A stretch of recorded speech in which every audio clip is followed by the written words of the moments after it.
Good morning, everyone. Welcome to Houston Oasis. My name's Ted Andrews, and I'll be your MC today.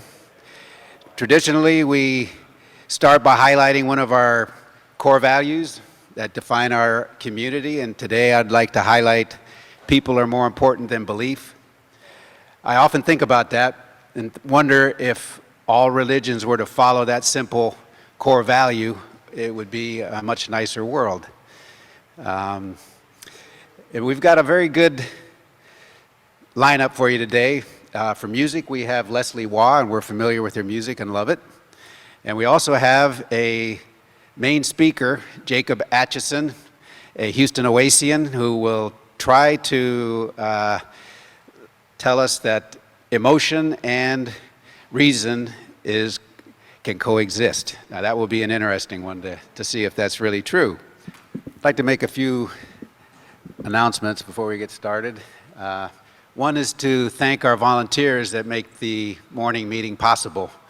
We have Kevin and Charles on the sound system.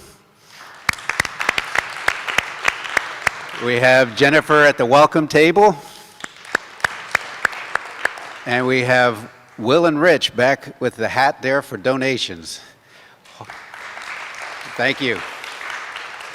And as far as some events that we've got going on in the coming weeks, we've got our first volunteer activity is March 12th with the food bank. And then we have our Oasis bike rides that have been going on every Saturday, most Saturdays, at Studi Park. I think some people have been scared off by 55-degree and sunny weather, which just so you know that's about as good as you're going to get for bike riding. In fact, we'll be stopping when it gets too hot. So, and then the other event that we have going on is the book club. We had our review of the Colorblind book last Wednesday, and I happened to go to that meeting, and the conversations are really a blast. We got the next one coming up in 2 weeks. And so I think that's all I had as far as announcements, and I think now we're ready for Jacob, and I'm looking forward to this talk to see if he can actually reconcile emotion and logic.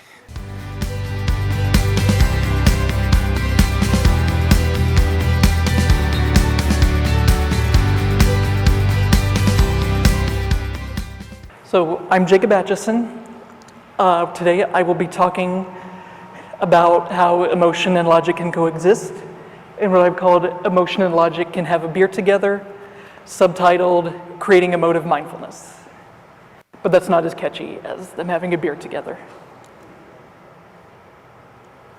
So as far as my interest, neuroscience and psychology in general are topics I've been interested in for quite a while.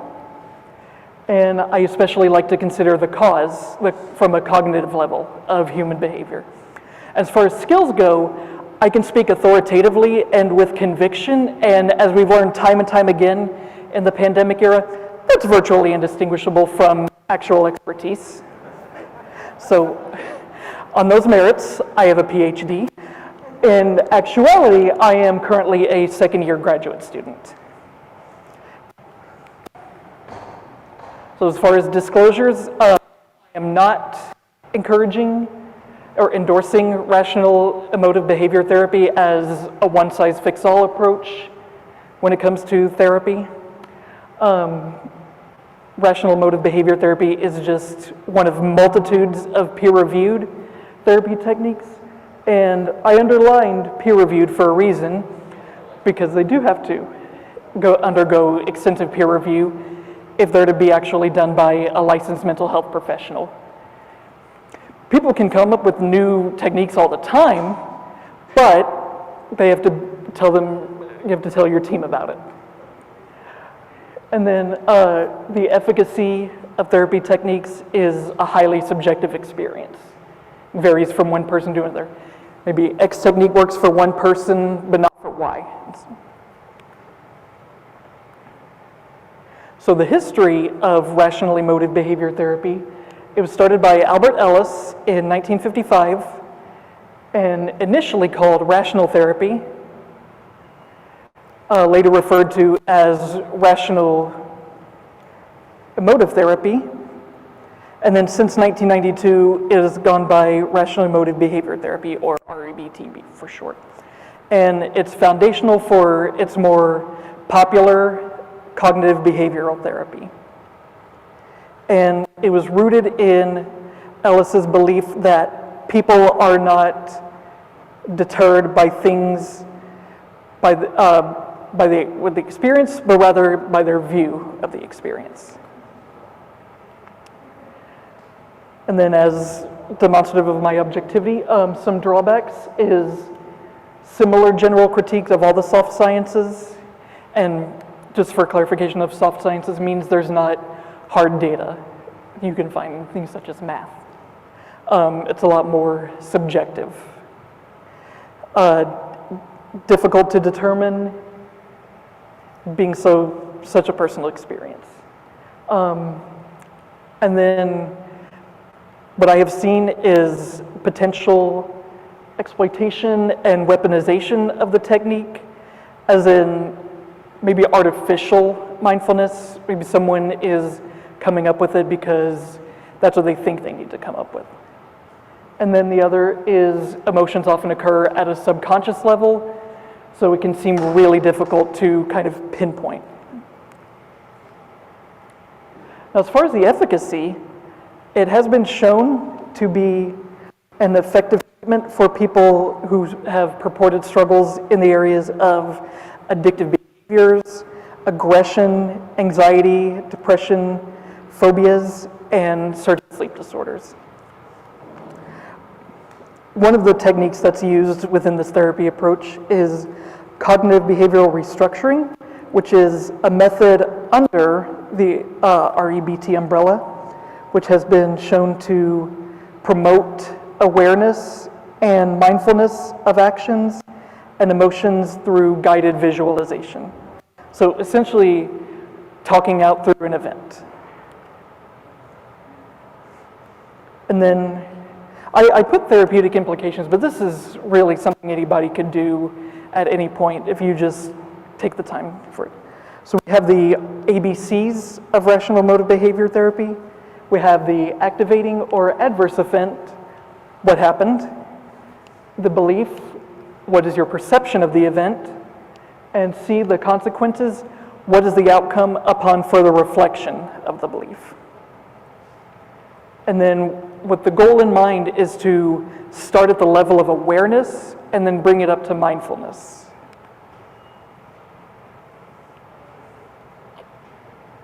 So what are some of the practical implications of the ABCs of rational emotive behavior therapy? We have understanding the logic behind an emotional reaction. So in a vacuum, you just have the emotional reaction, but then if you think later, as you grow your mindfulness techniques, you can think about why you had that belief.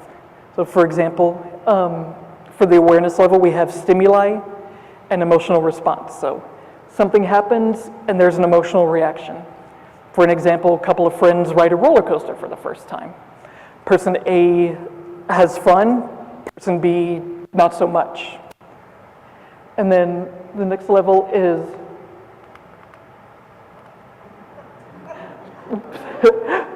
there is context to that. Stimuli and plus emotional reaction plus cognitive processing. So we can actually think about this as a formula. So we have the event plus our reaction plus our interpretation of the reaction. Example in real time. So A would be, we see a JPEG of a pug wearing a taco costume. The B would be however you reacted to this picture. And then C is you're really thinking about what reacted to that picture.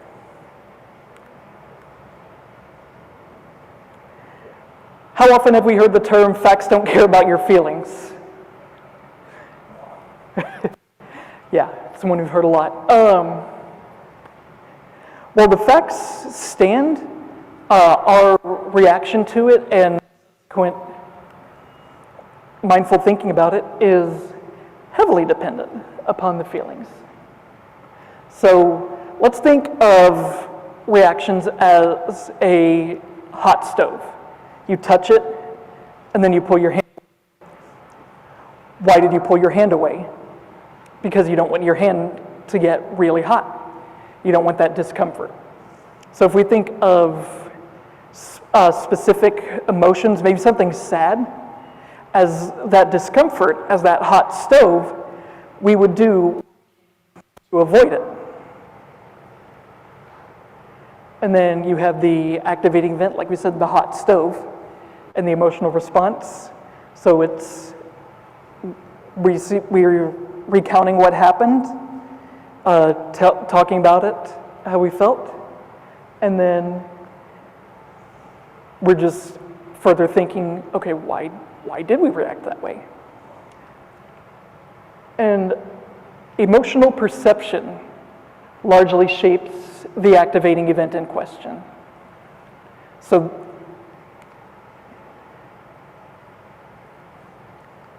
yeah, we have the event, and then we have how we felt. So we just really, if you really have created awareness, you can really, not necessarily not reshape the event, but reshape your reaction to an event. So the more awareness is practiced, because this is like any skill, right? You practice it enough, you get better. So if you get better at awareness, that has the potential to lead for increased mindfulness. And then mindfulness has the potential ability to allow us to have better focus on our emotions, better understanding of them. And then we have we look at the consequences first, and then maybe come back and think about the emotions, and then sort of think about the activating event in question. So we're sort of working backwards from the ABCs. For this particular technique, identifying the activating event is very important. Because you can think, someone could mention an event, and you said, oh yeah, I really had a good time there, but you can't quite put your finger on what exactly it was that happened. This is because our memories are largely shaped by our emotions. And it's often said that when we're remembering something, we're actually misremembering the event in question. The activating event itself never changes, except when it does. So we have contextual updates to it. So for example, when I was a kid, I wouldn't say 6 or 7, my great-grandma had 16 half-brothers and sisters. She had a massive family, and 2 of them were twins. I guess as you have a family that large, there's bound to be twins somewhere thrown into the mix. I visited them in what I was told was a nursing home, and remember really getting along with them, just having a good time talking to them and everything. Never saw them again. As far as the contextual update, I later found out that it was not a nursing home that we went to visit them in, it was hospice. So that was why I never saw them again. So that really restructures the whole event itself, because I wasn't visiting them in a nursing home.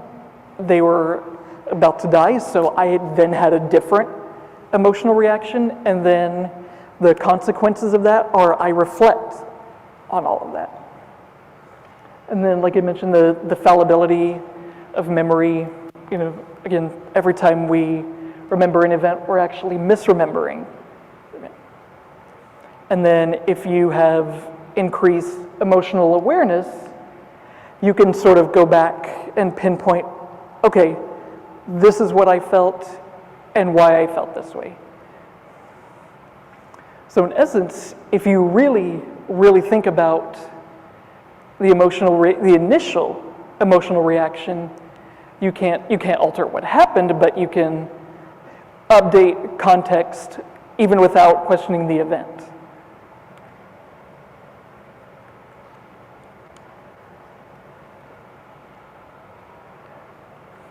So I would say a key takeaway from this is that there really is more logic to emotion than somebody would think. And because our brains are computers, computers are wired a certain way, as are our brains. So we have stimuli, which activates at the cognitive level, and then when we have further reflection upon it, we can really think more about the why. I would say the why is the most important thing, because once that becomes a little more clear, the rest it's not as difficult to trace.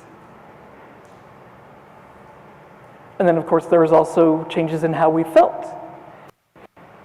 Right, like we watch a movie that we enjoyed as a kid, but then see it years later, you're like, ooh, that's not as good as I remember it. And then you're just kind of, you're focusing on, okay, this didn't work, etc. And then we have a change in consequence. So really a change in how we process the event. And then, can you tell I'm in grad school as I listed my citations? So here's some recommended sources. Healthline was really good. Goodtherapy.org was a really good source. And the bulk of where I got a lot of my information about, there was a Nat Geo article written a few years ago called "Emotion is Not the Enemy of Reason." And it went a lot into how the two are more closely linked than one might think. And that is it. We'll have a surprise guest speak to us a little bit here. First, we'll have one song from Leslie and Wayne. Thank you, Wayne, for looking at me. That's exactly right. That's next.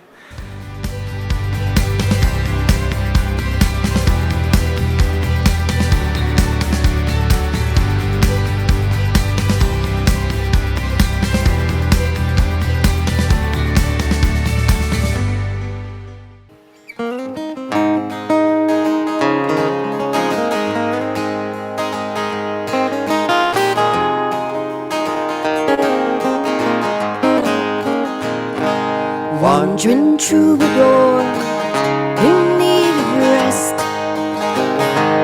lay your weary head upon my chest. If you need shelter from the road, I'll take you in, I'll take you home. Wandering troubadour, I'm lonely too. That's the price we pay for the life we choose. You're not the kind of man who settles down.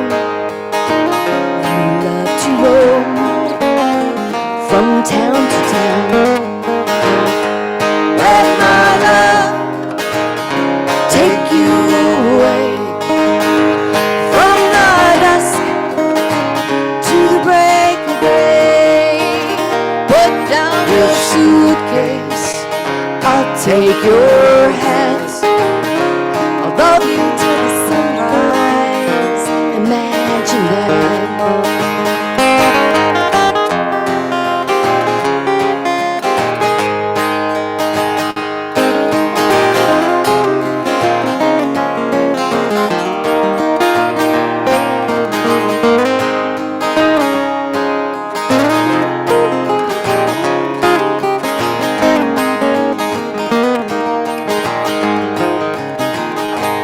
Wandering troubadour,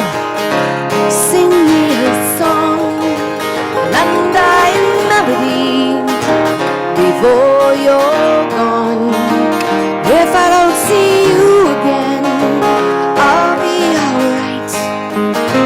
We shared the best night of my life. Let my love take you away from the dusk to break of day. Put down your suitcase, I'll take your hat. I'll love you till the sunrise. Imagine that.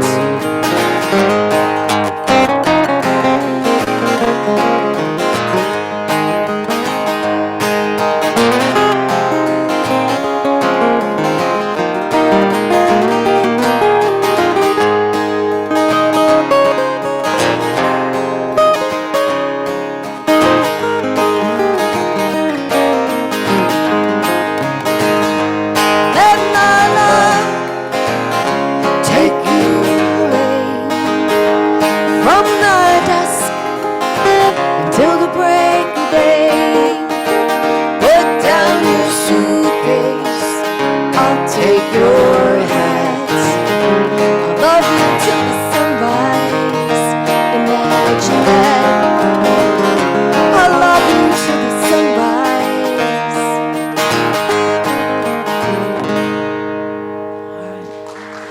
Thank you, dancers. Thank you, dancers. Thank you, Leslie and Wayne. We just had a main talk from Jacob Atchison. He's one of the most active members of the Houston Oasis Gaming Association. I think that's the name of the group. And we have the president of the Houston Oasis Gaming Association that's going to give us a 5-minute description of what the Gaming Association is and does. Hey everyone, I'm back again. How are you? My name is Rodney Heron. I'm with the Oasis Gaming Discord. We are a secular community that is a part of Oasis that is 100% digital. So the community that you guys get here every Sunday, we have going on 24 hours a day, 7 days a week. We do things, we get together and coalesce around shared interests. Not always about our secularism, but it's always tinted there.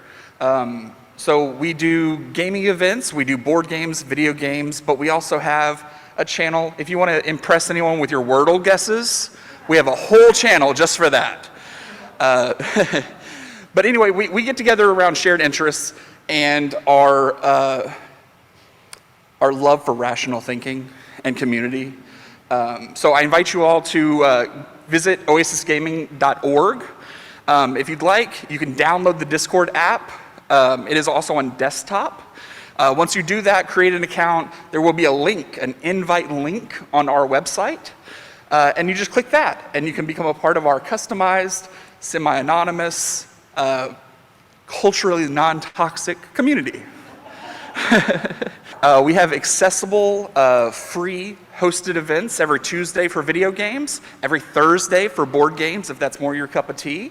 We have book clubs, and we have movie nights, and we have poker nights, and we have anything that your heart desires is there. Or it can be, very shortly, with a little bit of passion and hard work. Beyond just the regular, so we have general chat if you want to talk about how your life is going. If you want to post cute pictures of your pets, we have a channel for that. We have an entire area called Off Topics, which is kind of considered, you know, there's a lot of different channels in there, TV and movies, if you want to chat about that. We have ways to spoiler things in case you don't want to see what happened on the last episode of Peacemaker, you know, the night it happened. There's a variety of channels, and if there's a topic that comes up, I can add channels or remove channels if they're inactive.